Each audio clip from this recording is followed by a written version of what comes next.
On Chocolate Avenue in Hershey, Pennsylvania, there is a machine that has been roasting cocoa beans for more than a century. It is not a museum piece.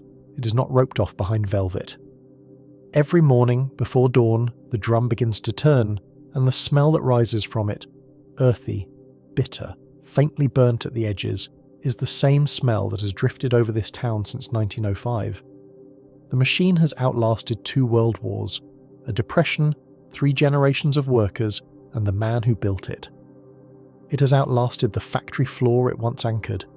It has outlasted, in some ways, the very idea it was built to prove. That idea was simple, and it was Milton Hershey's alone, that you could build a company, and a town, and a school, and a life, all from the same raw material. That chocolate could be a philosophy, that sweetness could be an architecture. What that roaster has witnessed, turning in its endless rhythm, is something stranger than a business success. It has witnessed the creation of an American utopia, a planned community where every street was paved with the founder's will, where the trolley ran on his schedule, where the orphans he raised became the workers who stirred his vats. It has witnessed the founder's death, and the decades-long accumulation of a fortune so vast that it became a kind of curse. It has witnessed a boardroom civil war in 2002 that came within weeks of selling the entire company to a candy conglomerate for $11 billion, a war that turned the workers and the schoolchildren and the Pennsylvania Attorney General against the very trustees sworn to protect Hershey's vision.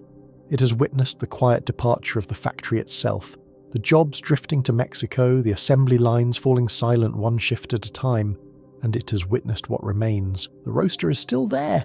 The smell is still there. The question of what Milton Hershey actually built, and whether it can survive without him, is still, more than a century later, unanswered.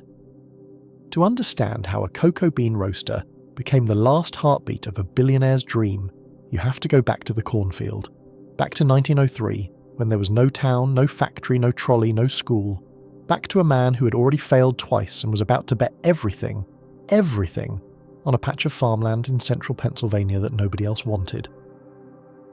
Milton Snavely. Hershey was not supposed to be rich. He was born in 1857 in a stone farmhouse near the village of Derry Church in the rolling dairy country of Lancaster County.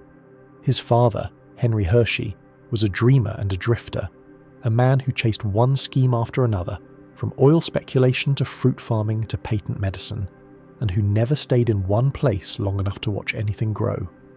His mother, Fanny, was the opposite, a severe Mennonite woman who believed in hard work, plain living, and the certain knowledge that her husband would never amount to anything.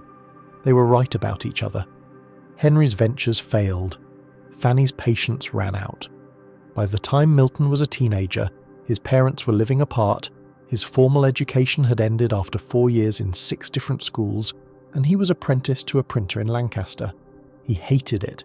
He deliberately sabotaged his own work, dropped his hat into the printing press, according to one account, until he was fired.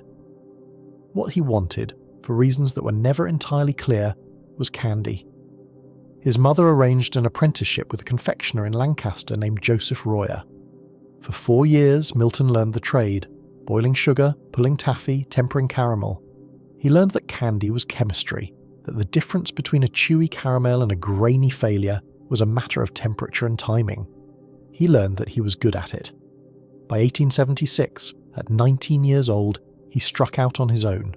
He opened a candy shop in Philadelphia. It failed.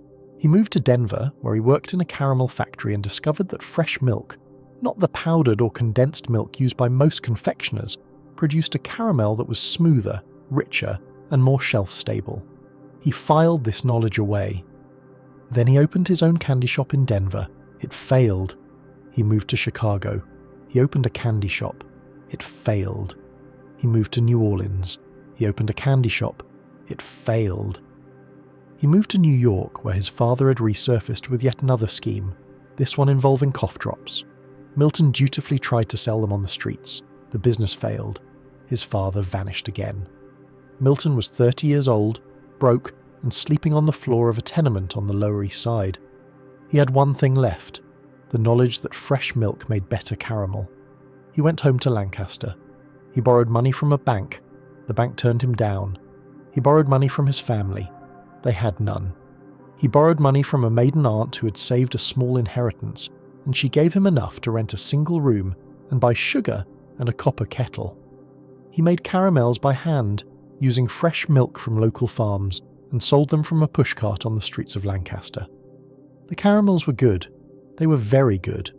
A buyer from a British importing firm tasted one and placed an order, then another.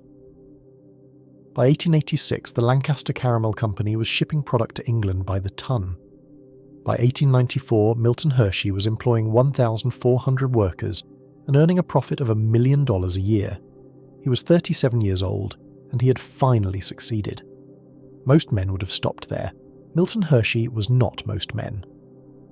At the 1893 World's Columbian Exposition in Chicago, the same fair that gave America the Ferris wheel and the electric light bulb as spectacle, Milton Hershey wandered through the machinery hall and stopped in front of a display that would change his life. A German company called J.M. Lehman had set up a working exhibit, a complete chocolate-making operation, from raw cocoa bean to finished bar, all of it humming and grinding and pouring in plain sight. Chocolate in 1893 was a luxury. It was Swiss. It was Belgian. It was sold in small shops to wealthy customers who could afford the handcrafted product of European masters. It was not American, and it was certainly not cheap. Milton Hershey stood in front of that German machinery and saw something that nobody else in America seemed to see. He saw that chocolate could be industrialized. He saw that the same principles that let him mass-produce caramel, fresh milk, large batches, efficient equipment, could be applied to chocolate. He saw that if you could make chocolate cheaply enough, you could sell it to everyone. He bought the entire German exhibit. He had it shipped to Lancaster and installed in a corner of his caramel factory. He hired engineers and chemists. He began to experiment. The experiments lasted 7 years. Chocolate is not easy.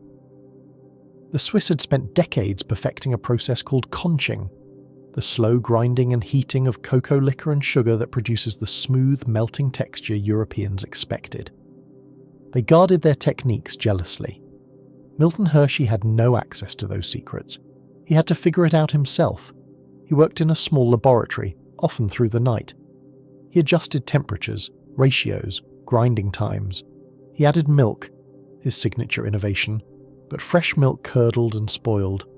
He tried condensing the milk first, the way the Swiss did, but his results were grainy, sour, not quite right. He tried adding the milk to the sugar before combining with cocoa, and something happened. A slight fermentation, a faintly tangy undertone that European chocolatiers would have considered a flaw. To American palates, raised on buttermilk and farmhouse cheese, it tasted like home. By 1900, Milton Hershey had developed a formula. His chocolate was not smooth like Swiss chocolate. It was not delicate like Belgian. It had a slight sharpness, a hint of something almost cheesy at the back of the palate, a quality that food scientists would later identify as butyric acid, the same compound that gives Parmesan its bite and vomit its smell. Europeans would taste Hershey's chocolate and recoil. Americans would taste it and recognize it instantly, because Hershey had accidentally created a flavor profile that matched the slightly soured milk of American dairy farms. He had not just invented a chocolate, he had invented a taste. In 1900, he did something that his investors considered insane. He sold the Lancaster Caramel Company, the business that had made him rich, for $1 million. He kept only the chocolate equipment and the rights to manufacture chocolate. Then he went looking for a place to build a factory. The site he chose made no commercial sense. It was not near a port. It was not near a railroad hub. It was not near a major city or a pool of experienced labour. It was, in fact, a cornfield, 1,000 acres of rolling farmland in Derry Township, Pennsylvania, a few miles from the stone house where Milton Hershey had been born. His advisors objected. The location was remote. There was no infrastructure. The nearest town, Derry Church, had a few hundred residents, a church, and not much else. Milton Hershey listened to their objections and ignored them. He saw something his advisors could not, that the cornfield was surrounded by dairy farms, thousands of dairy farms. The Lebanon Valley and the farmland stretching toward Lancaster produced more fresh milk per acre than almost any region in America. If you were going to make milk chocolate on an industrial scale, if you were going to make more milk chocolate than anyone had ever made before, you needed to be next to the cows, and there was something else. something Hershey never quite articulated in business terms, but that would shape everything he built. He wanted to go home. He wanted to build his fortune in the place where he had been a failure, where his father had been a failure, where the Mennonite community that had raised his mother would see what her son had become. He wanted to prove something. He would prove it in chocolate.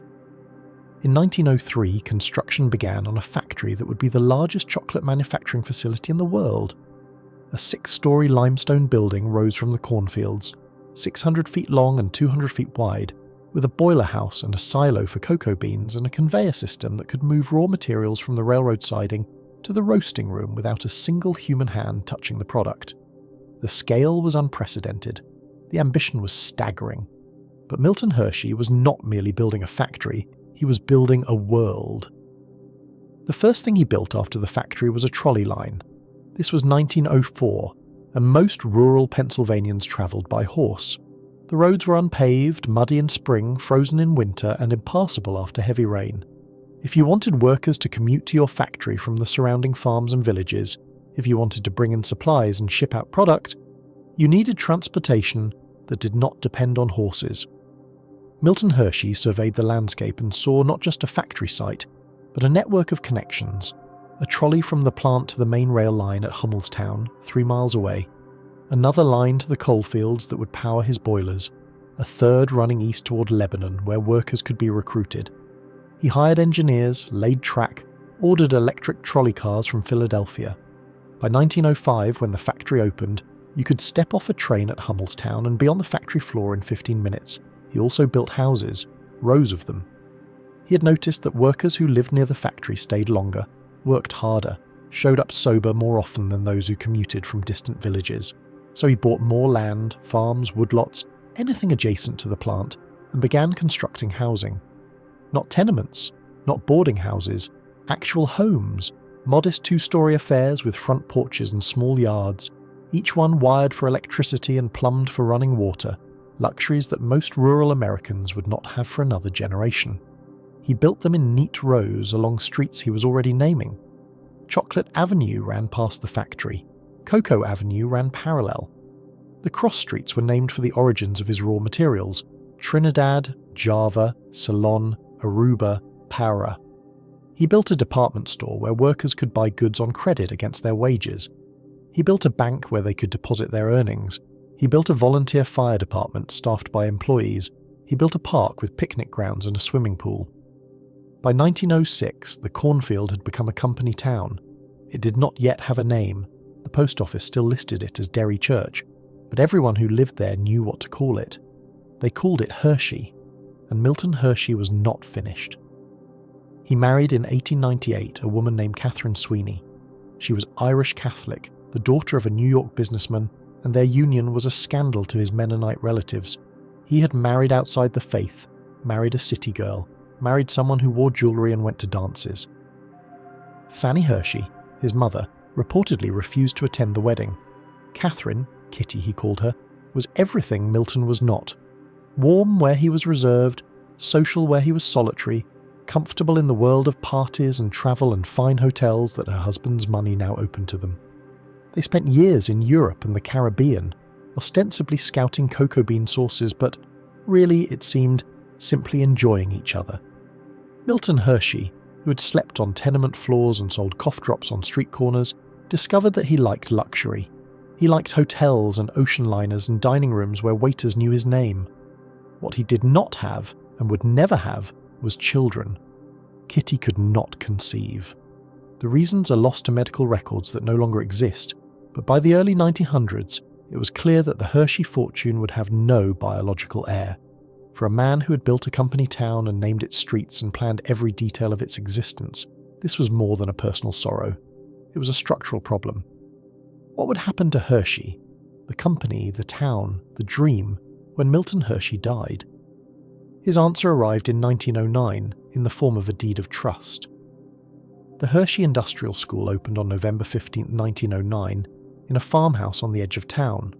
Its first students were 4 orphan boys from the surrounding counties, selected by Milton Hershey personally. The admissions criteria were specific: boys only, white only, from families too poor to care for them, between the ages of 4 and 8. They would live at the school year-round. They would be educated through high school. They would learn trades, farming, carpentry, mechanics, that would prepare them for useful lives, and when they graduated, they would be ready to work. Milton Hershey was creating his own workforce. This is the tension at the heart of the Hershey Industrial School, the tension that would haunt the institution for a century. Was it philanthropy or labour supply? Was Milton Hershey saving orphans, or was he manufacturing employees? The honest answer is both. He genuinely believed he was doing good. He had grown up poor, fatherless in all but name, watching his mother struggle to keep the family together. He knew what it was to be a child without resources, without connections, without anyone to teach you a trade. The industrial school was, in his telling, the institution he wished had existed for him, a place where poor boys could learn discipline and skills and emerge as self-sufficient men. But he also knew what those men would do when they emerged. They would work in his factory, they would live in his town, they would marry the daughters of his employees and raise the next generation of workers. The school was, in the most literal sense, a pipeline. In 1918, 3 years after Kitty died of a degenerative nerve disease that had slowly paralysed her, Milton Hershey did something that shocked the business world. He transferred his entire ownership stake in the Hershey Chocolate Company, his controlling interest, his life's work, his fortune, to the Hershey Trust, which existed for the sole purpose of funding the school. The transfer was valued at $60 million. In today's terms, that would be well over $1 billion. Milton Hershey had made the orphans of Pennsylvania the owners of the largest chocolate company in the world. He had, in effect, adopted 1,000 children at once. The school would care for them. The company would fund the school. The trust would hold the shares. And Milton Hershey, who still ran the company and still lived in town and still walked the factory floor every morning, would be their guardian until he died. It was the most ambitious act of philanthropy in American history to that point. It was also, as events would prove, a time bomb. The town that Milton Hershey built in the years before the First World War was, by any measure, an extraordinary achievement. By 1915, the population had grown to several thousand. The factory employed over 1,000 workers. The trolley system had expanded to include an amusement park, Hershey Park, with rides and gardens and a dance pavilion. There was a zoo. There was a golf course. There was a convention hall where the Philadelphia Orchestra came to perform. The streets were clean. The houses were maintained. Crime was almost non-existent, in part because Milton Hershey personally approved every resident who moved into town. If you drank too much, if you caused trouble, if you did not show up for your shift, you could find yourself not just fired, but evicted. The housing belonged to the company. The jobs belonged to the company. The stores, the bank, the trolley, the park, all of it belonged to the company. And the company belonged to the trust, and the trust answered to Milton Hershey. Visitors called it a model community. They called it enlightened capitalism. They called it proof that industry and morality could coexist, that a factory owner could care for his workers as well as his profits. What they did not call it, what no one at the time quite dared to call it, was a dictatorship. But that is what it was, a benevolent one, run by a man with genuinely good intentions and an absolute conviction that he knew what was best for everyone who lived under his authority. If you wanted to open a business in Hershey, you needed Milton's approval. If you wanted to sell alcohol, the answer was no. Milton was a teetotaler, and the town would remain dry until well after his death. If you wanted to build a house, you built it according to his specifications. If you wanted to worship, you did so in one of the 4 churches he had built, one for each major Protestant denomination. There was no Catholic church. Kitty had been Catholic, and Milton had loved her, but he did not want Catholicism taking root in his town. There was no union. Milton Hershey believed he treated his workers fairly, and by the standards of 1915 he did, but he saw no need for collective bargaining. The workers had what he chose to give them. They would continue to have it as long as they deserved it. The line between utopia and tyranny is thin, and it depends almost entirely on the quality of the tyrant. Milton Hershey, in his lifetime, stayed on the right side of that line. The question that would not be answered until long after he was dead, was what would happen when the tyrant was gone. The Depression arrived in Hershey like it arrived everywhere else. Suddenly, brutally, and with no clear end in sight. By 1932, a quarter of American workers were unemployed. Banks had failed by the thousands. Bread lines stretched around city blocks. The newspapers were full of despair. In Hershey, Pennsylvania, something different was happening. Milton Hershey was building. He was 75 years old in 1932, and he had more money than he could ever spend. The trust held the company shares, but the company kept paying dividends, and Milton kept drawing a salary, and he had accumulated enough personal wealth to do whatever he wanted. What he wanted was to put his people to work. He announced a building program, not a modest one, a vast depression-defying construction spree that would remake the landscape of the town. A new community centre, a sports arena that would seat 10,000, a grand hotel 5 stories tall with 170 rooms and formal gardens, and a ballroom where socialites from Philadelphia and New York would come to dance. And most ambitious of all, a new school campus, massive stone buildings, dormitories, classrooms, athletic facilities, spread across hundreds of acres, all of it designed to house and educate 1,000 orphan boys.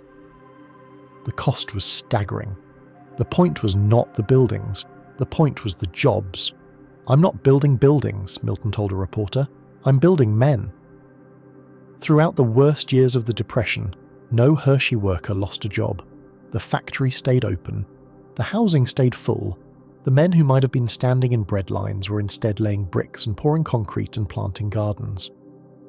The Hotel Hershey opened in 1933, a Spanish Renaissance palace rising from the Pennsylvania farmland like a hallucination. The community building opened with its theatre and its gymnasium and its swimming pool. The high school expanded.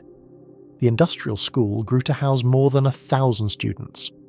Milton Hershey had beaten the Depression with chocolate and stubbornness. The town that bore his name emerged from the 1930s stronger than it had entered them. And then, in 1937, something happened that no one had thought possible. The workers tried to organise. The Congress of Industrial Organisations, the CIO, had been sweeping through American industry, organising auto plants and steel mills and rubber factories. In early 1937, organisers arrived in Hershey. They talked to workers, they held meetings, they promised better wages, shorter hours, a voice in decisions that affected their lives. The workers were not, by Depression standards, badly treated. They had jobs when others had none. They had housing and healthcare and a community that looked after them. But they also had no say in any of it. They could not negotiate their wages. They could not set their hours. They lived at the pleasure of the company, and if the company chose to change the terms, well, there was nothing they could do. 400 workers signed union cards. On April 2nd, 1937, they sat down at their machines and refused to work. It was a sit-down strike, the tactic the CIO had used to shut down General Motors 2 months earlier. The factory, for the first time in its history, fell silent. Milton Hershey was devastated. He was 80 years old.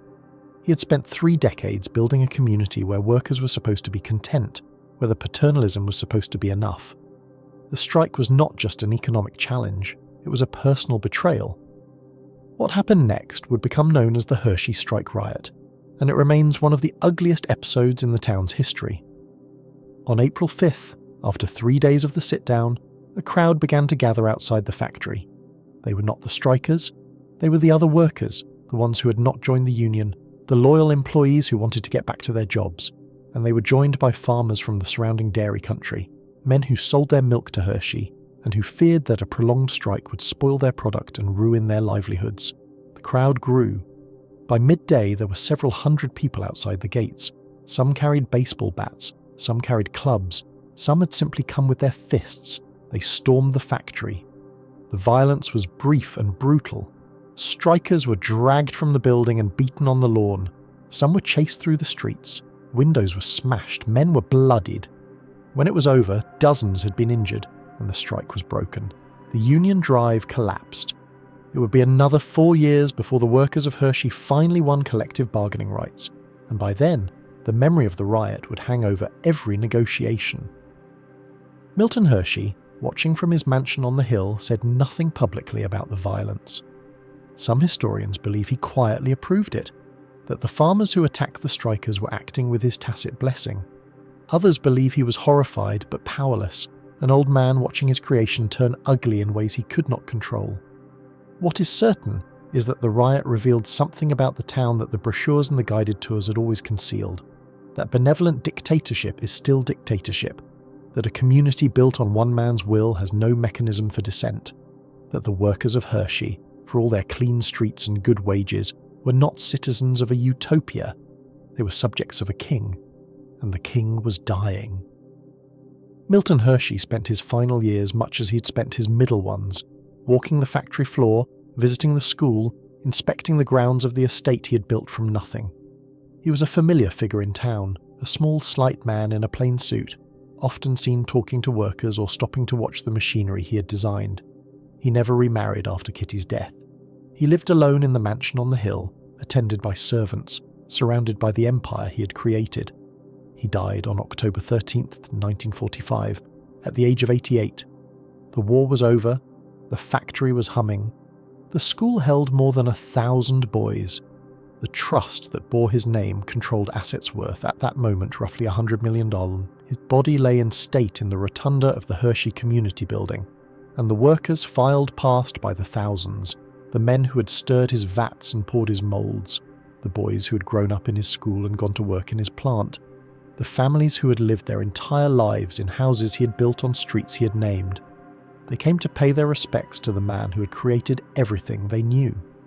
The cocoa bean roaster on Chocolate Avenue did not stop. It never stops. Even as Milton Hershey was lowered into the ground beside his wife in the Hershey Cemetery, the drum kept turning, the beans kept crackling, and the smell that had hung over the valley for 40 years rose again into the Pennsylvania sky. The question of what would happen to his creation, to the company, the school, the town, the trust, was now in the hands of men Milton Hershey had never quite trusted. Lawyers, financiers, professional managers, the inheritors of an empire built by a man who had no heirs. For half a century they would manage his legacy with reasonable competence. The company would grow, the school would expand, the town would prosper in its quiet, insular way. And then, in 2002, everything Milton Hershey had built would come within weeks of being sold to the highest bidder. The war that followed would reveal what happens when a dead man's vision collides with the logic of modern capitalism, and what it costs to live inside someone else's dream. The trust that Milton Hershey created in 1909 was, from the beginning, an unusual instrument. Most charitable trusts exist to give money away. This one existed to hold on to it. The Hershey Trust Company was both the guardian of the Milton Hershey School and the controlling shareholder of the Hershey Chocolate Company. Two roles that for decades seemed to reinforce each other. The school needed money, the company made money. The trust sat between them, directing the flow. It was elegant in its simplicity, and it worked precisely as long as everyone involved shared Milton Hershey's original vision, that the company existed to fund the school, and the school existed to justify the company. But Milton Hershey had made a choice that would haunt his successors. He had placed virtually all of the trust's assets in a single stock. By the time of his death, the Hershey Trust owned 73% of the company's voting shares. This was not diversification. This was concentration, a bet that the chocolate company would continue to generate enough profit to fund the school's mission forever. For a man who had spent his life building one thing, it made perfect sense. For the professional money managers who would inherit his trust, it was a ticking time bomb. The problem was simple, and it was mathematical. The Hershey School's endowment was enormous. By the early 2000s, it would approach $6 billion, but almost all of that wealth was locked in Hershey stock. The trust could not sell significant shares without diluting its control of the company. It could not diversify without abandoning the very asset that Milton Hershey had spent his life creating, and it could not ignore the growing chorus of financial advisors, lawyers, and fiduciaries who pointed out that any other charitable trust with this level of concentration would be considered negligent. Prudent trustees diversify. Prudent trustees do not bet everything on a single candy company in a single Pennsylvania town. The men and women who sat on the Hershey Trust Board in the late 20th century understood this tension. They also understood something else, that they were stewards of a legacy that transcended ordinary financial logic. Milton Hershey had not created a charity to maximize returns. He had created a world. The school, the company, the town. They were inseparable. Selling the company would not simply be a financial transaction. It would be an act of destruction, It would mean the end of something that could not be rebuilt. And so the trust held on, through the conglomerate craze of the 1960s, when larger companies began circling Hershey like sharks, through the leveraged buyout mania of the 1980s, when every undervalued asset in America seemed to be in play, through the consolidation of the candy industry in the 1990s, when Mars and Nestle grew larger and more global while Hershey remained stubbornly, defiantly local. The trust held on because holding on was what Milton Hershey had always done. He had failed at caramel before he succeeded at chocolate. He had failed at marriage before he found Kitty. He had failed at succession before he found the school. Persistence was the family religion, and the trust was its cathedral. But persistence is not strategy. And by the turn of the millennium, the strategic position of the Hershey Chocolate Company had become increasingly difficult to defend. The company was still profitable, enormously so. The Hershey's Kiss, the Reese's Peanut Butter Cup, the Mr. Goodbar, these were American icons printed on the national consciousness as indelibly as Coca-Cola or McDonald's. But the candy industry was changing. Competitors were merging. Distribution networks were consolidating. Walmart was squeezing margins. Health consciousness was rising. And Hershey, for all its strengths, was a mid-sized American company competing against global giants. The question was not whether Hershey could survive as an independent company.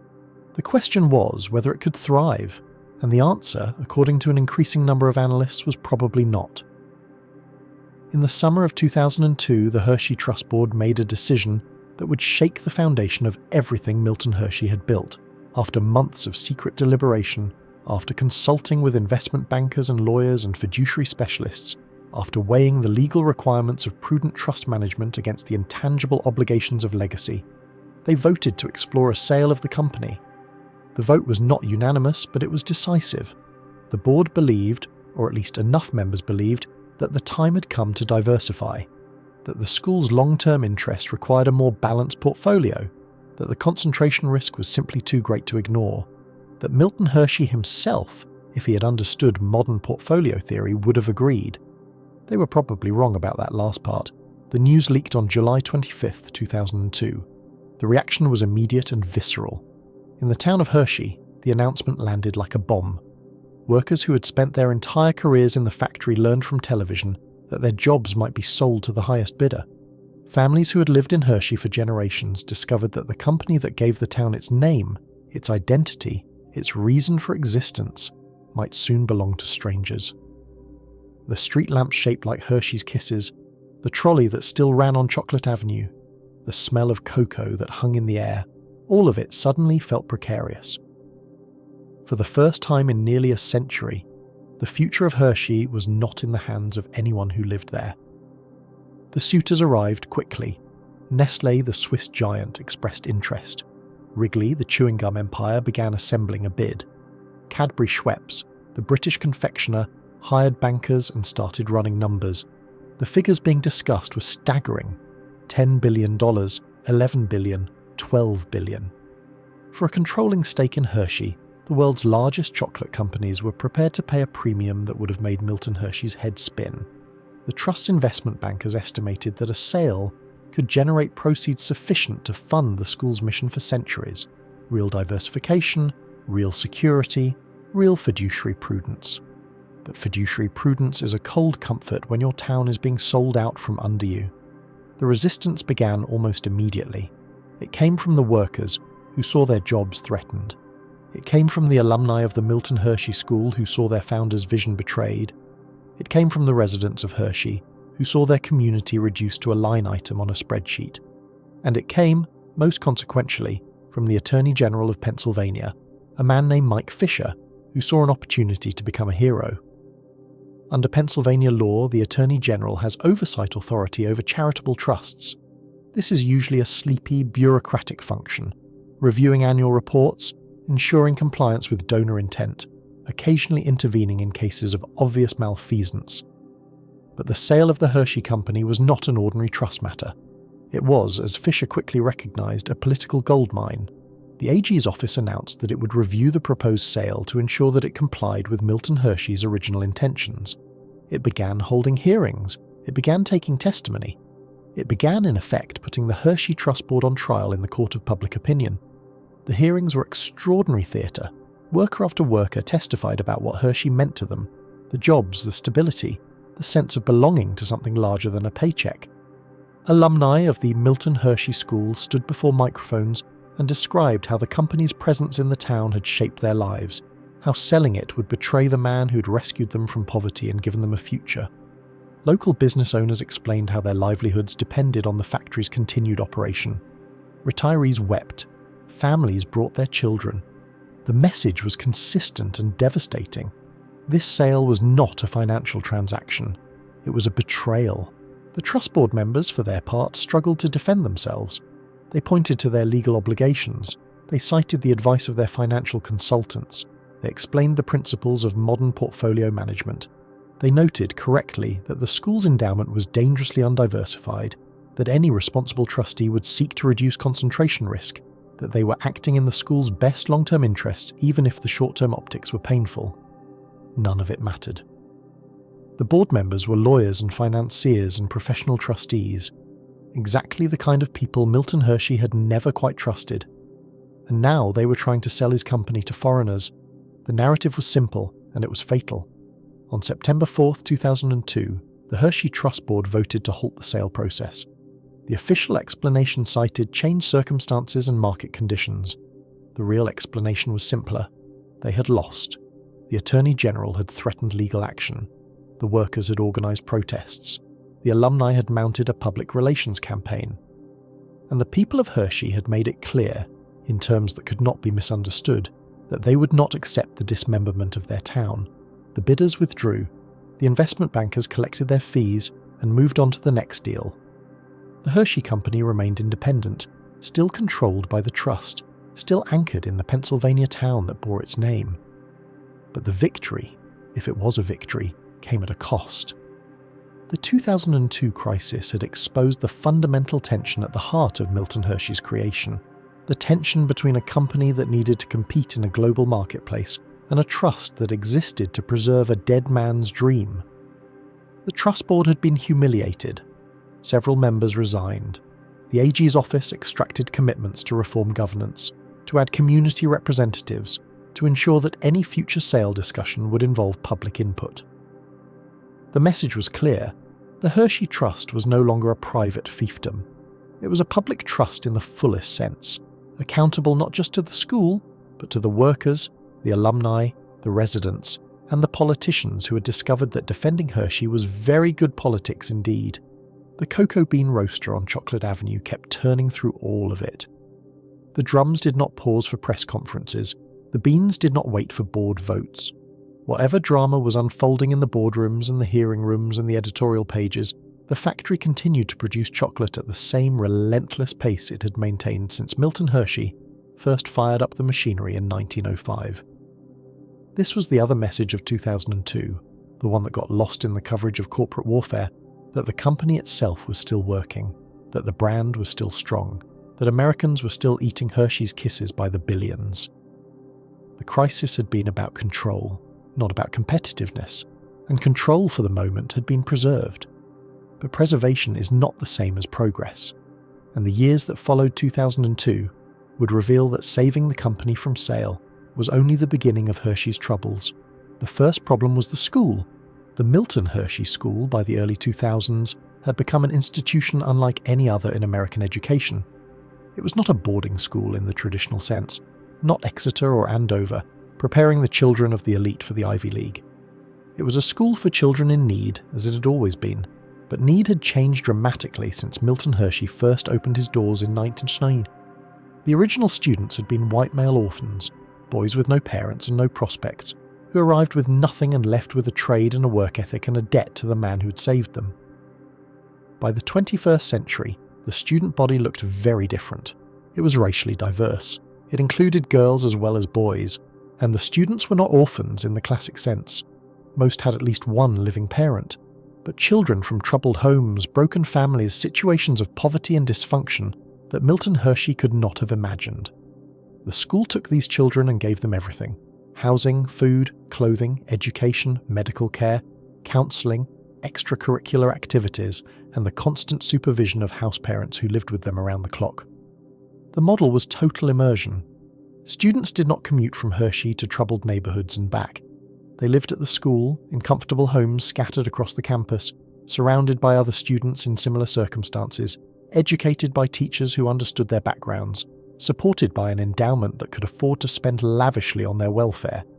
The per-pupil expenditure at Milton Hershey School was among the highest in the nation, not because the school was inefficient, but because it was attempting something far more ambitious than ordinary education. It was attempting to break the cycle of poverty, one child at a time. The results were, by many measures, impressive. Graduation rates were high, college attendance was rising. Alumni went on to careers in every field: business, medicine, law, the military, public service. The school produced doctors and lawyers and teachers and engineers, men and women who had arrived as damaged children and left as functioning adults. The Hershey model, for all its paternalism, worked. Or at least, it worked for the students who made it through. But the school had a problem, and the problem was scale. By 2002, the Milton Hershey School enrolled approximately 1,200 students. Its endowment at that moment was approaching $6 billion. Do the math, and an uncomfortable fact emerges. The school was sitting on roughly $5 million per enrolled student. No other school in America, no college, no university, no educational institution of any kind had that ratio of assets to students. Harvard's endowment per student was a fraction of Hershey's. Princeton's was smaller still. The Milton Hershey School, by any conventional measure, was absurdly, almost comically overfunded. This created a peculiar kind of pressure. Under Pennsylvania law and under the general principles of charitable trust management, an endowment exists to be spent on its stated mission. You cannot simply sit on billions of dollars and serve a handful of students while claiming to fulfill your charitable purpose. The Attorney General's office, freshly energized by its victory in the 2002 sale crisis, began asking pointed questions. Why wasn't the school enrolling more students? Why wasn't it spending more of its endowment? Why was it accumulating wealth instead of deploying it? The implicit accusation was damning, that the Milton Hershey School had become more interested in preserving its assets than in serving its mission. The school's administrators pushed back. They argued that the residential model was inherently expensive, that quality mattered more than quantity, that expanding enrollment too quickly would dilute the program and harm the students, that the endowment needed to grow to ensure the school's survival across generations. These were reasonable arguments, and they were probably at least partially correct. But they did not dispel the fundamental optics problem, that a school serving 1,200 children was sitting on enough money to serve 10 times that many. The pressure to expand grew. The school began accepting more students, slowly at first, then more rapidly. By the 2010s, enrollment had doubled to nearly 2,100. New housing was built, new staff was hired, the campus expanded. But the endowment grew faster than the enrollment because the Hershey Company kept generating profits and the trust kept collecting dividends. The ratio of dollars to students remained staggering. The questions kept coming, and the school, trapped between its mission and its money, struggled to find an answer that satisfied everyone. Then came the scandals. They emerged slowly, in the way that institutional scandals often do, isolated incidents that seemed disconnected at first, then patterns that became impossible to ignore, a house parent accused of abuse, a student who died under circumstances that raised questions, a culture of secrecy that resisted outside scrutiny. By the early 2010s, news organizations had begun to investigate, and what they found was troubling. Former students described physical punishment, emotional cruelty, neglect by staff members who were supposed to be their surrogate parents.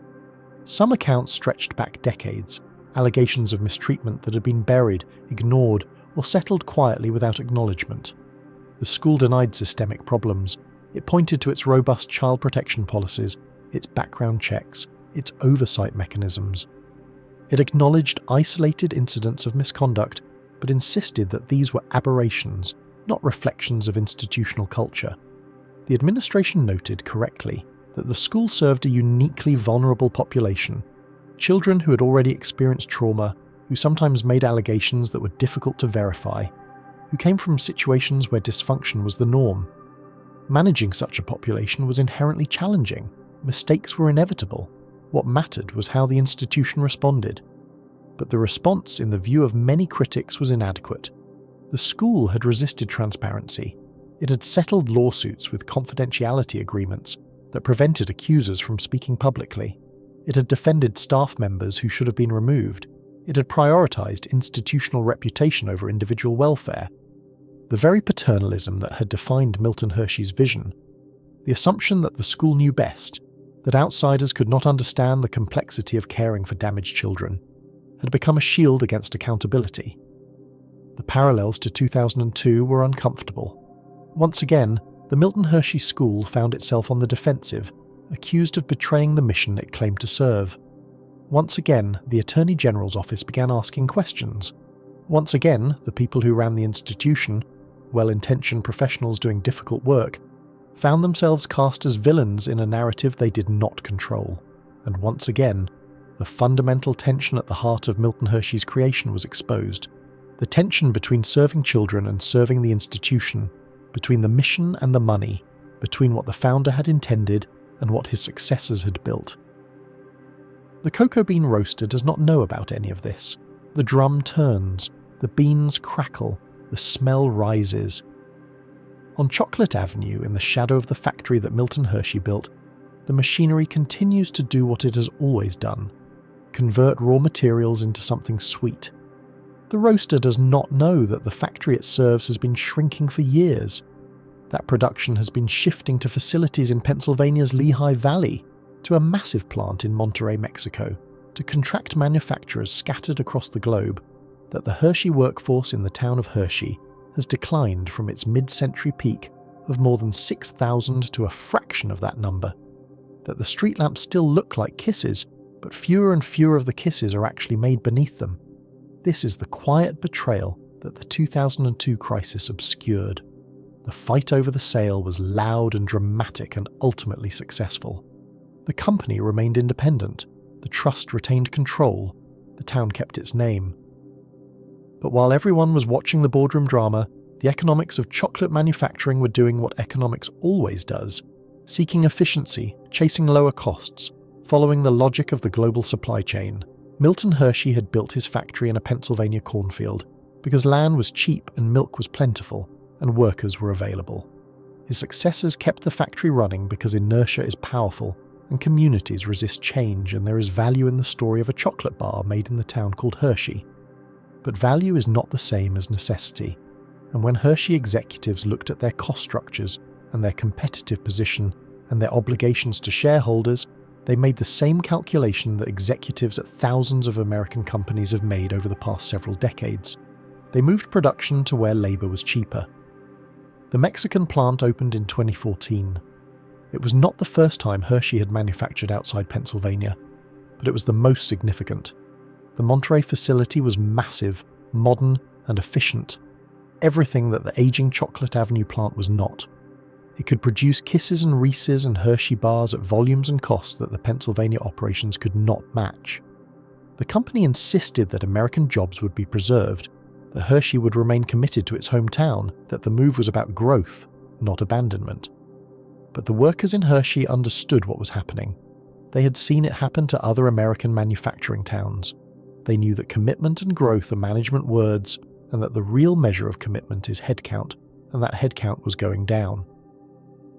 By 2017, Hershey had announced the closure of its original plant on Chocolate Avenue, the plant that Milton Hershey had built in 1905, the plant that had run continuously for more than a century, the plant whose roaster still turned and whose smell still hung over the valley. The closure was phased, gentler than it might have been. Workers were offered transfers and buyouts. Production was consolidated at the nearby West Hershey facility, a newer plant that was more efficient but somehow less romantic. The company emphasized that it was not leaving Hershey, merely relocating within it, and that significant manufacturing would continue in Pennsylvania.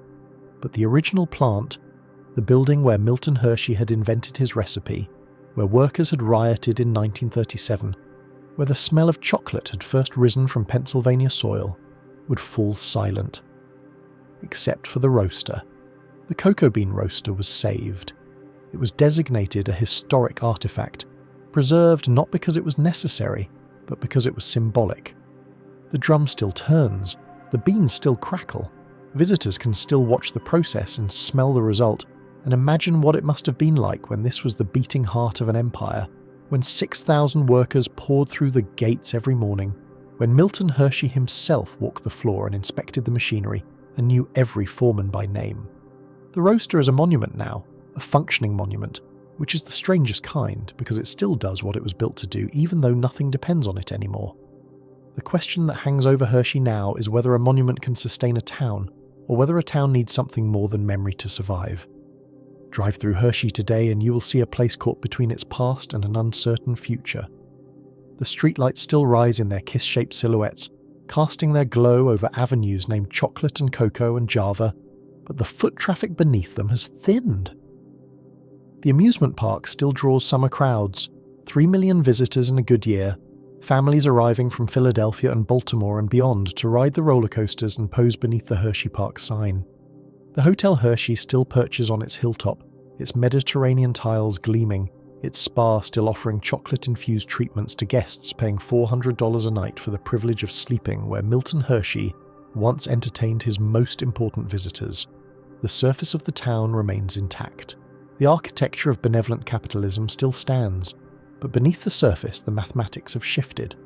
The trust that Milton Hershey created in 1909 now controls assets worth approximately $17 billion, a sum so vast that it dwarfs the original fortune, so large that the annual income alone exceeds what Hershey spent in his entire lifetime on all his philanthropic ventures combined. The Milton Hershey School, the orphanage that was supposed to be the purpose of the whole enterprise, now educates approximately 2,000 students on a campus that sprawls across more than 12,000 acres. The school owns its own farms, its own golf courses, its own forests. It operates with an endowment that, if distributed equally among its students, would amount to nearly $9 million per child. $9 million per child. The numbers are so grotesque that they have become their own scandal. Because the question that has haunted the Milton Hershey School for the past 2 decades is simple and devastating. What do you do with too much money? The answer, according to critics and former students and investigative journalists in the Pennsylvania Attorney General's office, is that you build. You build and build and build, not because the children need what you are building, but because the trust needs to spend its income, and construction is the easiest way to spend money at scale. The campus has expanded relentlessly. New dormitories, new academic buildings, new athletic facilities, new administrative complexes, a visitor centre that cost $63 million, a student activities centre that cost $43 million, infrastructure projects and renovations and expansions that have poured hundreds of millions of dollars into the Pennsylvania landscape, while the school's actual educational outcomes have remained stubbornly mediocre. The graduation rate hovers around 90%, which sounds impressive until you learn that many students are encouraged to leave before they can drag down the statistics. The college enrollment rate is lower than comparable schools with a fraction of the resources. The school has been sued repeatedly by former students and employees alleging abuse, discrimination, and negligence. In 2013, the school paid a settlement to a former student who had been sexually abused by a house mother's husband. In 2016, the school admitted a student with HIV, then expelled him when his status became known, arguing that his presence posed a risk to other students, a claim that was medically and legally indefensible and that resulted in a federal civil rights investigation. The school eventually settled, paying the student and his family an undisclosed sum, issuing an apology and promising to reform its policies. But the pattern was clear: an institution with unlimited resources and unlimited arrogance, making decisions that served its own convenience rather than the welfare of the children it was supposed to protect. The deeper scandal, though, is not any single incident.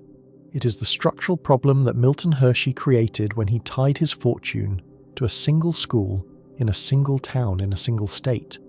The trust charter requires it to spend its income on the Milton Hershey School and related purposes. It cannot give the money away to other charities. It cannot expand its mission beyond the original vision. It must keep pouring resources into this one institution forever, regardless of whether this one institution can productively absorb them. The result is an endowment that grows faster than it can be spent responsibly.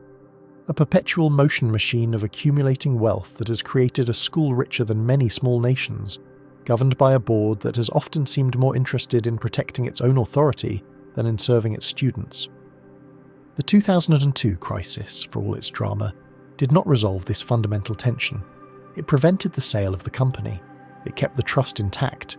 It preserved the Hershey name on the chocolate bars and the street signs and the school buildings, but it did nothing to address the question of what the trust should actually do with its money, or how the school should be governed, or what Milton Hershey would have wanted if he had known that his modest orphanage would become a multi-billion-dollar institution with more resources than it could possibly use wisely. The board that emerged from the 2002 crisis was chastened but not reformed. The same institutional culture that had considered selling the company, the same myopic focus on financial metrics, the same indifference to community concerns, the same preference for control over accountability remained in place. New board members were appointed, new policies were adopted. The Attorney General's office increased its oversight. But the fundamental structure remained unchanged, a self-perpetuating board, accountable to no one except the courts, controlling a fortune that Milton Hershey had intended to benefit orphaned children, but that had become something else entirely, a vast institutional machinery that seemed to exist primarily to perpetuate itself. The town of Hershey, meanwhile, has continued its slow transformation from company town to tourist destination. The factory workers who once formed the backbone of the community have largely disappeared, retired, relocated, or laid off as production shifted to Mexico and other facilities. The homes that Milton Hershey built for his workers are still standing, their neat rows still visible along the tree-lined streets, but the workers who live in them now are more likely to be employed by the hospital, or the entertainment company or the school, than by the chocolate factory. The Hershey Company still maintains its corporate headquarters in Hershey, and a significant amount of manufacturing still occurs at the West Hershey plant, but the connection between the town and the chocolate has become symbolic rather than essential. The bars on the grocery store shelves may say Hershey, PA, on the wrapper, but the chocolate inside is just as likely to have been manufactured in Monterey or elsewhere. What remains is the story, and the story is powerful enough that it has become its own industry. The Hershey Story Museum, located on Chocolate Avenue, charges adults $17 for admission and guides them through exhibits that chronicle Milton Hershey's life and legacy. Visitors learn about his early failures, his caramel success, his chocolate breakthrough, his model town, his school, his philanthropy. They sample warm chocolate, operate interactive displays, and leave with the impression that Milton Hershey was a secular saint whose generosity and vision transformed a Pennsylvania cornfield into an American paradise. The museum does not dwell on the complications, the paternalism, the labor disputes, the later scandals. It presents a seamless narrative of vision, hard work, and benevolence, the kind of story that sells tickets and inspires gift shop purchases and sends visitors home with a warm feeling about American capitalism and the men who built it. This is the Hershey that the Hershey Company and the Hershey Trust and the Hershey Entertainment Company want you to see. A place where chocolate and community and philanthropy exist in perfect harmony. Where a kind man built a kind empire and left behind a kind legacy. It is not exactly a lie. Milton Hershey was genuinely generous, genuinely concerned about his workers, genuinely committed to helping orphaned children. The town he built was genuinely pleasant, genuinely well planned, genuinely ahead of its time. The school he founded has genuinely helped thousands of children who might otherwise have had no opportunities at all. The good is real, but the good is not the whole story. And the whole story is what makes Hershey a parable rather than just a history, because Milton Hershey's vision contained a contradiction that he could not have anticipated. He believed that wealth should be used for the benefit of others, and he structured his fortune to ensure that it would be. But he also believed that he knew better than others how his wealth should be used, and he structured his institutions to ensure that his vision would be preserved in perpetuity. The result was a system designed to serve children, but governed by adults whose primary loyalty was to the system itself. The result was a town designed to embody community, but owned by a trust that was accountable to no one. The result was a fortune dedicated to charity, but structured in ways that made it almost impossible to give away effectively. The 2002 crisis exposed this contradiction, but it did not resolve it. The trust still controls the company. The company still supports the town. The school still educates orphans. though the definition of orphan has expanded over the years to include children from disadvantaged backgrounds, single-parent homes, and other circumstances that Milton Hershey could not have imagined when he founded his institution in 1909. The money still flows, and the buildings still rise, and the story still gets told, but the roaster keeps turning. It turns in the old factory on Chocolate Avenue, the one that Milton Hershey built when this was all cornfields and dreams, the one that employed generations of workers who lived in company houses and rode company trolleys and sent their children to company schools. It turns even though the factory has closed, even though the production lines have fallen silent, even though the workers have gone home for the last time. It turns because someone decided that it mattered, that this piece of machinery, this drum of spinning cocoa beans, this artifact from the early days of American mass production, was worth preserving even after it ceased to be useful. The roaster is a functioning monument, which is a strange thing to be.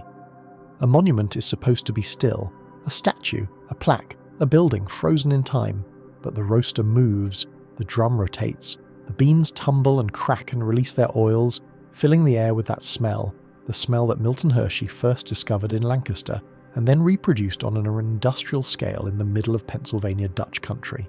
The smell that drew workers and built a town and created a fortune and funded a school and became so associated with this place that the highway signs still warn you, miles before you arrive, you're approaching Hershey, the sweetest place on earth. Whether it still deserves that title depends on what you mean by sweetness. If sweetness means chocolate, then yes, the claim still holds. The West Hershey plant still produces millions of pounds of candy every year. The Hershey Company is still one of the largest confectionery manufacturers in North America. The chocolate bars and kisses and Reese's cups that Milton Hershey invented or acquired are still consumed by tens of millions of Americans every day. The taste has not changed. The brand has not faltered. The sweetness, in that narrow sense, remains. But if sweetness means something else, if it means the dream that Milton Hershey articulated when he built his town, the vision of a community where workers were treated well and children were educated and profit served purpose rather than the other way around, then the sweetness has curdled. The factory has moved. The workers have dispersed. The school has become a monument to institutional dysfunction, sitting on a mountain of money that it cannot spend wisely. The town has become a theme park, a tourist destination trading on nostalgia for an era that most visitors never experienced. The company has become a global corporation, indistinguishable in its behavior from the competitors it once sought to transcend. Everything that made Hershey unique has slowly been replaced by everything that makes modern capitalism ordinary. And yet the roaster still turns, and yet the streetlights still glow in the shape of kisses, and yet the Hotel Hershey still stands on its hilltop, and the Milton Hershey School still admits children who have nowhere else to go, and the graves of Milton and Catherine Hershey still rest on the campus they endowed, surrounded by the oak trees and the rolling fields and the students who walk past every day without knowing, perhaps, the full weight of what was built here and what was lost. Milton Hershey died on October 13, 1945, at the age of 88. He had outlived his wife by nearly 3 decades. He had seen his company survive the Depression and supply chocolate to American soldiers fighting in Europe and the Pacific. He had watched his town grow from a few hundred residents to more than 5,000, watched his school educate thousands of orphans, watched his fortune multiply beyond anything he could have imagined when he was a failed caramel maker, living in a boarding house in Denver. He had lived long enough to become a legend, and then long enough to become uncomfortable with the legend, and then long enough to fade into the kind of benign irrelevance that comes to founders who stay too long. He did not live to see the 2002 crisis, or the Mexican factory, or the endowment scandals, or any of the other complications that would tangle his legacy in the decades after his death. He did not live to see the moment when the institutions he built would nearly tear themselves apart, or the longer moment when they would slowly transform into something he would not have recognized.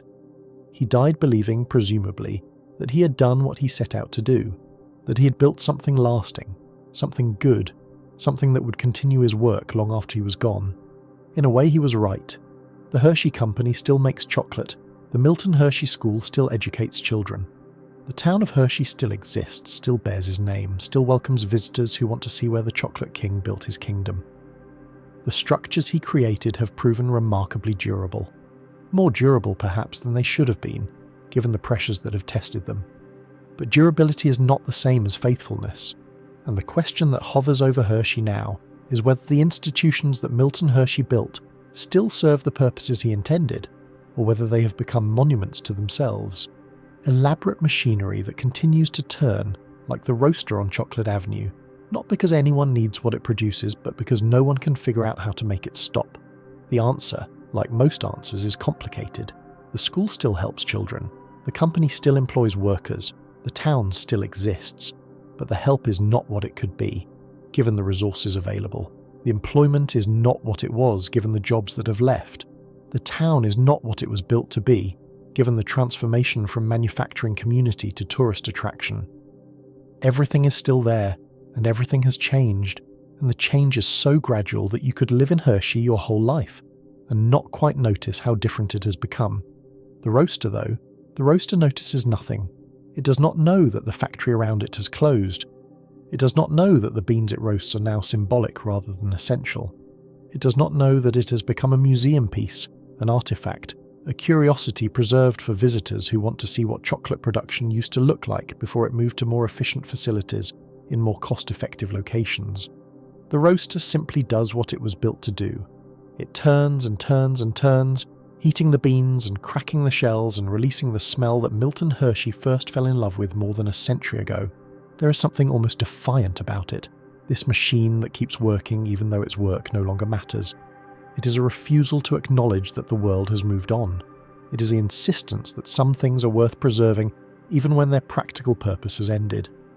It is a monument that refuses to be still, that keeps performing the task it was designed for, that fills the air with the smell of chocolate as if nothing has changed, as if the workers are still coming through the gates, as if Milton Hershey might walk through the door at any moment to check on his kingdom. He will not, of course. The kingdom has passed into other hands, corporate hands, institutional hands, hands that manage portfolios and make strategic decisions and think in terms of quarterly earnings and shareholder value. The cornfield is gone, the workers are scattered, the orphans are still being educated, but by an institution so wealthy that it has lost any sense of what scarcity means, any connection to the poverty that Milton Hershey escaped and wanted to help others escape. The chocolate is still being made, but in facilities optimized for efficiency rather than community, in places chosen by spreadsheets rather than sentiment. What remains is the smell of cocoa beans roasting, rising from the old factory on Chocolate Avenue, drifting over the town that Milton Hershey built. The smell that once meant a living for 6,000 workers now means something else. Memory, maybe, or nostalgia, or the strange persistence of objects that outlast the purposes they were made for. The smell fills the air on certain days, when the wind is right and the roaster is running, and tourists stop on the sidewalk and breathe deeply and imagine what it must have been like when all of this was new. When Milton Hershey was still alive, when the future seemed like an endless extension of the chocolate-scented present. The drum still turns, the beans still crack, and somewhere in the mechanism, if you listen closely, you can almost hear the question that Milton Hershey never thought to ask. What happens to a dream when the dreamer is gone, and the people who inherit it no longer remember why it mattered? The answer is still being written in the ongoing compromises and scandals and reforms of the Milton Hershey School, in the corporate strategies and factory closures of the Hershey Company, in the slow transformation of a company town into something less and something more than what it was built to be. The answer will be different in 10 years, and different again in 50, and different again in 100, when no one alive will remember a time when chocolate bars were made on Chocolate Avenue by workers who lived in houses that Milton Hershey built. But the roaster will probably still be turning. Monuments, after all, are built to last, and this one, this strange, functioning monument, will keep doing what it was made to do, long after everyone has forgotten why.